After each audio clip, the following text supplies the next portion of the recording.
There is a moment almost imperceptible in every chosen one's story where the trajectory of your life splits from the ordinary. It's the instant you realize your awakening is not gentle, not palatable, not for comfort or applause. It stirs storms, intensifies tension, and cracks open illusions so fiercely that even the people you love may look at you with awe, fear, or confusion. The first time you see that your presence alone can cause tectonic shifts in a room's energy, or unravel the tightly woven secrets hidden in a family or a system, you know you have crossed a line few ever see. What if being the most spiritually dangerous chosen one isn't about being feared for egoic force, but for the liberating, disruptive power you now wield simply by showing up in your true state? Ask yourself, when did your honesty last cause a silence so thick you could feel reality rearrange? When did your joy, rage, or insight shake more than just your own life? One undeniable proof that you are spiritually dangerous is your immunity to groupthink and cultural hypnosis. Ordinary consciousness wants consensus for safety. You become the exception, the one who cannot be seduced by trends, doctrines, or mass panic. Instead, you see through the collective trance, often before you consciously understand what's happening. Systems built on fear or manipulation experience your clarity as a threat, not because you rebel outwardly, but simply because you refuse to participate inwardly. This makes you a mirror, and mirrors terrify those who rely on illusions for power. When you sense the subtle tension that arises in gatherings when you hold to your truth, do you notice how quickly others search for distraction or make excuses to leave?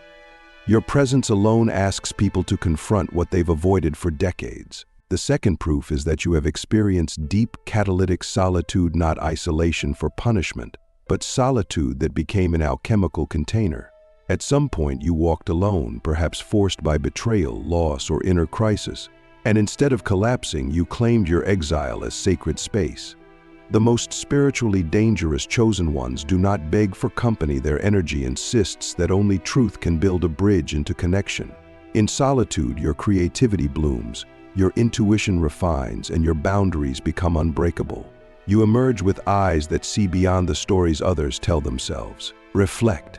Can you remember nights when your only company was your soul's longing or pain, and the only answer that came was raw truth? How much more did you discover in those hidden hours than in years of shallow comfort? A third proof is your relationship to power, specifically unmasking subtle control games wherever they appear. Instead of seeking to dominate, you dissolve the fabric of unspoken manipulation in families, partnerships, organizations, and even spiritual groups. You smell the scent of coercion, see the outline of manipulation in a single glance, and often merely naming it causes structures to fall apart. The most spiritually dangerous chosen ones are not hungry for domination. Their gaze alone destabilizes systems built on hidden bargains and ties. Can you see now, in memory, the places where your refusal to play along led others to panic or rage?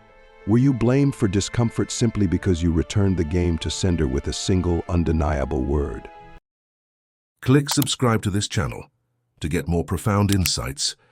A fourth proof is the frequency with which you trigger confessions, awakenings, or transformations in others, sometimes even against your own intention. People may blurt out their secrets, confront their shadows, or make radical life changes after even brief contact with you.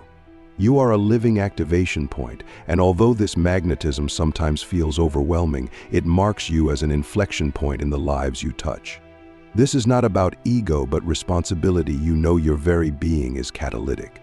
The world senses potential for chaos and creation within your field. Ask yourself, do you recognize how people bring questions or dilemmas to you involuntarily, seeking not comfort, but a dark medicine that burns away their denial? A fifth proof is your inability to tolerate inauthenticity even when it costs you relationships or sacred spaces. There comes a point when you can no longer maintain connections rooted in half-truth, pretense, or spiritual bypass. You might lose jobs, homes, or entire friend groups because you can no longer betray your inner compass. Your energy exposes what is false, not out of judgment, but out of simple incompatibility. This sometimes means walking away while others fight to keep facades alive, but it is also the seed of new alliances and unimagined opportunities. What would you do if you knew your refusal to settle could open destinies you haven't even dreamed yet? The sixth proof is your relationship with paradox and spiritual tension.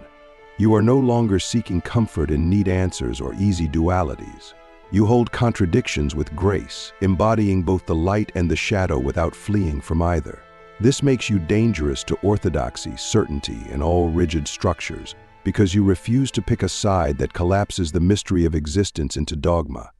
You live in the creative fire between yes and no, belonging and solitude, action and waiting, drawing wisdom equally from suffering and joy. Have you noticed how others either lean toward you hungry for this rare embrace of the unknown, or flee from you, desperate to preserve their black and white maps? Finally, the seventh proof is your ability to face, transmute, and even wield fear, your own and that of others. True spiritual danger comes not from bravado, but from having traveled fully through terror, doubt, and annihilation, and emerging with gifts only the underworld can offer. When others run from shadows, you enter. When fear is used as a weapon, you transform it into fuel for creative purpose or liberation. People sense this in your frequency, the unspoken permission to be devastated and yet live, to be ruined and yet rise. If every fear you carried was stripped away, what new field of destiny would open before you? What gifts long buried under survival might come roaring back to life if you made fear your companion, not your warden? Once you accept these proofs and their impact, life takes on a new, often unpredictable texture. Being the most spiritually dangerous chosen one means you cannot hide in plain sight, nor can you opt for a quiet existence inside the world's protective illusions. Even when you crave neutrality or peace, the field you transmit naturally calls forth truth and upheaval wherever denial tries to settle. Many around you may, consciously or not, attempt to neutralize, soften, or domesticate your energy, seeking to make you more acceptable or manageable. The real test is internal.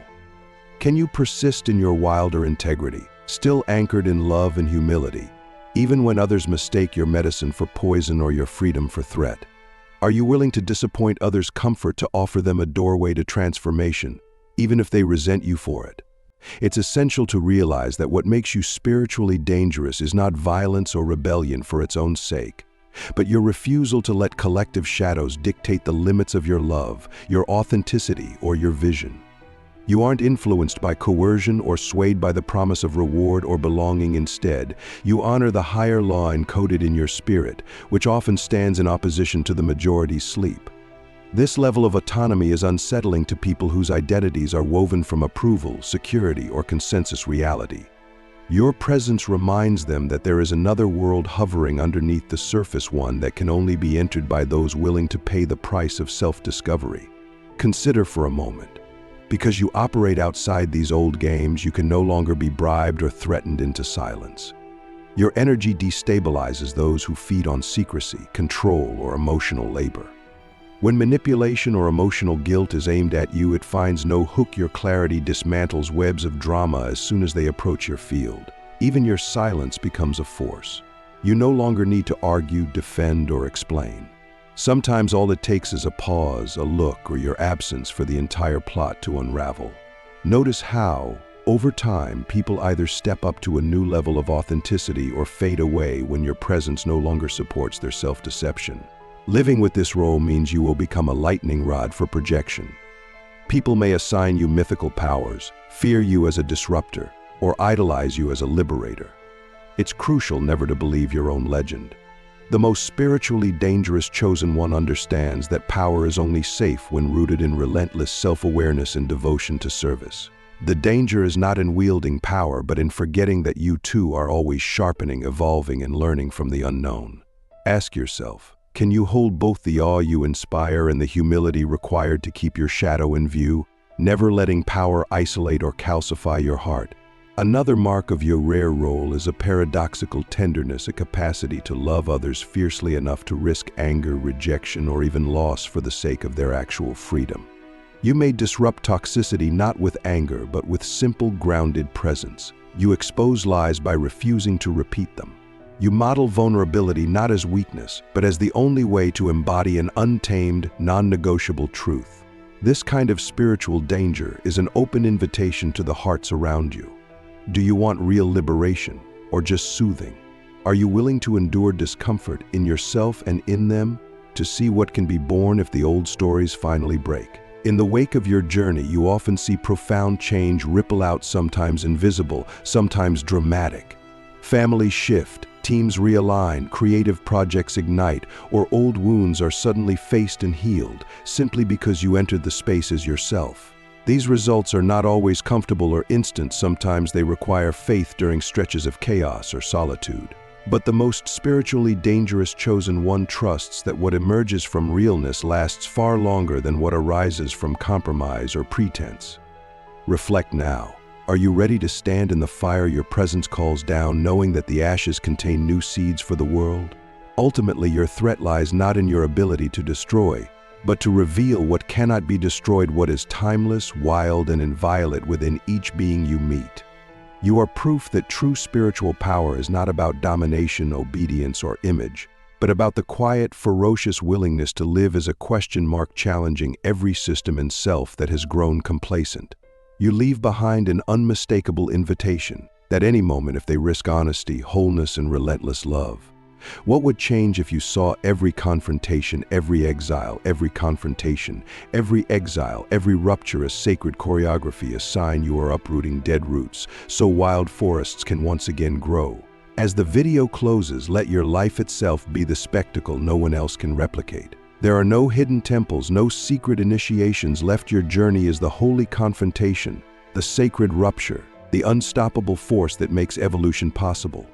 Do not water down your medicine or polish your edges for applause. The prize, sudden and final, is this: no system, cult, or story can name or contain you.